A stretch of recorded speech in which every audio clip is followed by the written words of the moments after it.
tidak memikirkan masa kebatinan masyarakat Kabupaten Konawe. Lantas hari ini kita punya alasan tidak menerima teman-teman saksi dan karakter yang menggunakan masker. Lantas alasan apa yang kemudian menjadi landasan bahwa tenaga kerja asing bisa masuk di Kabupaten Konawe hari ini? Gawat, inilah hasil tangkapan semalam di Karawang. Pekerja LRT ternyata tentara merah PKC.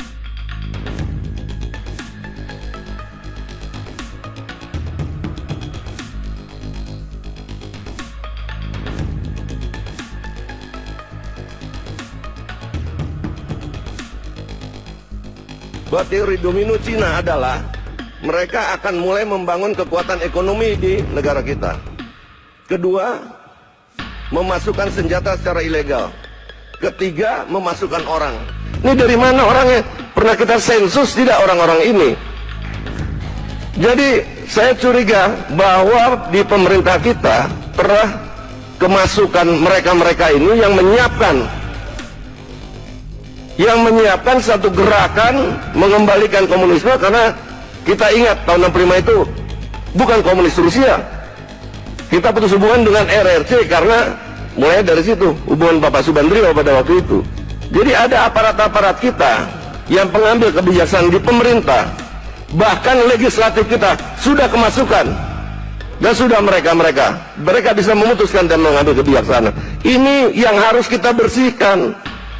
Dan sekarang lagi anehnya ada yang mengatakan penjabat kita, oh biarkan saja mereka pakai kaos itu yang lambang-lambang komunis atau PKI. Itu model lagi ngetren sekarang. Ini harus dipertanyakan. Ngerti nggak soal keamanan negara gitu?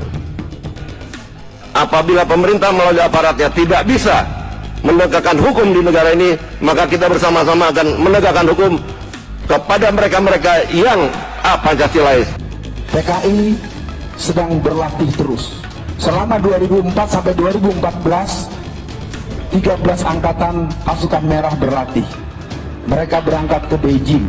Sejak 2015 sampai hari ini, seluruh PDI Perjuangan dari ujung Aceh sampai Ambon itu mendatangkan pelatih-pelatih pasukan merah. Jadi ada dua dalam ilmu perang itu. Gerakan Kristen, mereka sedang menyiapkan 200.000 pasukan bersenjatanya, mematok 1 juta gereja. Pasukan Syiah, mereka sudah menetapkan percepatan revolusi mereka dari 2020 menjadi 2018. Jadi apapun yang mereka rencanakan, wa makaru wa makarallahu wallahu khairul makirin, hasbunallahu wa ni'mal wakil, ni'mal maula wa ni'man nasir.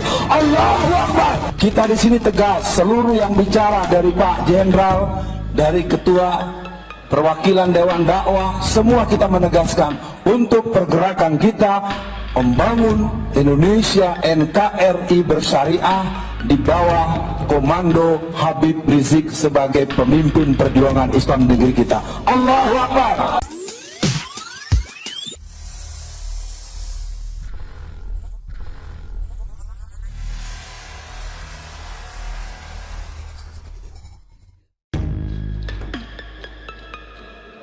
Aparat jaring 6 warga negara Cina di Karawang. Karawang, tim pengawasan orang asing imigrasi Karawang menjaring 6 warga negara Cina dan 2 warga negara Indonesia yang menginap di salah satu hotel di Karawang. Dari tangan mereka diamankan buku saku berwarna merah dengan lambang Palu Arit. Foto buku itu menyebar di media sosial dan mereka dianggap menyebarkan paham komunisme. Apapun yang diramaikan medsos tidak benar. Faktanya tidak seperti itu, menyebar paham komunis. Saya kira terlalu jauh, itu cuma asumsi saja, kata Kapolres Karawang AKBP Selamat Waloya saat berjumpa pers di kantor imigrasi Karawang Selasa malam. Berdasarkan informasi yang dihimpun di detik.com, mereka adalah Fu Zibo, Umin, Sinli, Tan Yunbo, Lan Zibing, dan Tian Zigou. Mereka didampingi seorang asisten survei dan seorang supir dan berstatus warga negara Indonesia. Keenamnya merupakan utusan dari PT Sinohydro Garaha Prasada II yang berlokasi di Kabupaten Bekasi di Indonesia. Mereka datang untuk melakukan survei pengukuran lokasi proyek kereta cepat Jakarta-Bandung, mulai dari SDN, Tegalega 1 hingga Jalan Batu Buhala, Desa Tegalega, Kecamatan Ciampel, Kabupaten Karawang. Pada Senin sekitar pukul 20 waktu Indonesia Barat, ke-6 warga negara Cina tersebut mendatangi tempat spa dan masek di belakang ruko Bispark Intech Tol Karawang Barat, Tijin di sana. Mereka ditegur sejumlah warga, namun karena tidak bisa berbahasa Indonesia, warga mendatangi Hotel Amartis tempat warga negara Cina itu menginap. Tak lama kemudian unit Intelkam Polres dan Babinsa membawa ke-6 ke kantor imigrasi Karawang.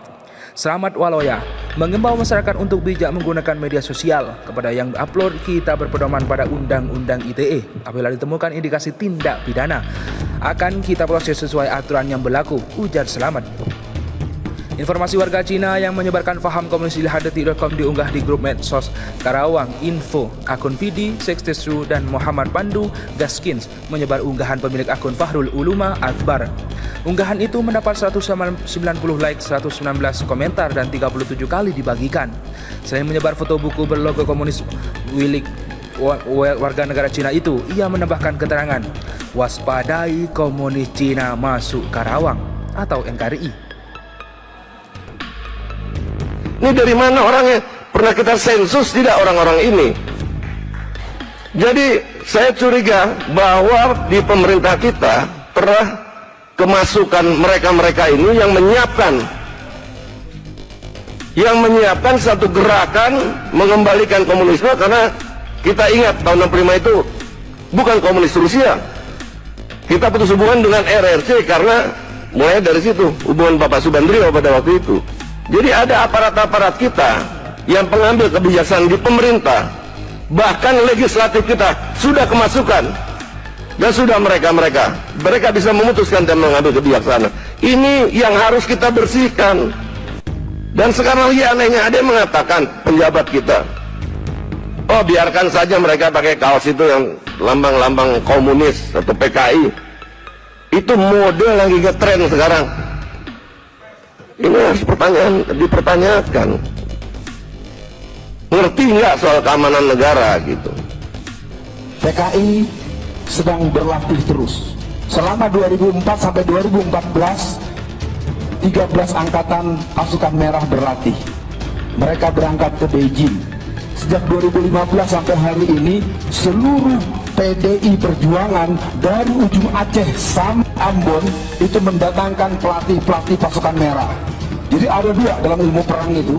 Gerakan Kristen, mereka sedang menyiapkan 200.000 pasukan bersenjatanya, mematok 1 juta gereja. Pasukan Syiah, mereka sudah menetapkan percepatan revolusi mereka dari 2020 menjadi 2018. Jadi apapun yang mereka rencanakan, wa makaru wa makarallahu wallahu khairul makirin, hasbunallahu wa ni'mal wakil, ni'mal maula wa ni'man nasir. Allahu Akbar. Cuma Habib Rizik yang ditakuti kapitalis, bukan Jokowi. Direktur Eksekutif Sabang Merauke Institute, Syahganda Ninggolan menyebut ketimpangan ekonomi serta perang kapitalisme yang terjadi di Indonesia harus segera dilawan. Ia mengatakan jika merujuk buku Capital in the 21st Century karya ekonom Prancis Thomas Piketty, kapitalisme hanya bisa dilawan dengan perang. Dalam bukunya, Thomas Piketty yang melakukan riset di negara-negara Eropa, koefisien Gini ketimpangan menurun setelah Perang Dunia I dan II. Jadi harus ada perang baru, ada pemerataan. Saya lihat itu lahirnya ideologi kuat menantang kapitalisme, katanya. Lanjutnya, ia mengatakan terkait dengan ketimpangan yang terjadi di Indonesia, ia berpandangan bahwa perlawanan tersebut harus dilakukan oleh sosok yang ditakuti para kapitalis tanah air.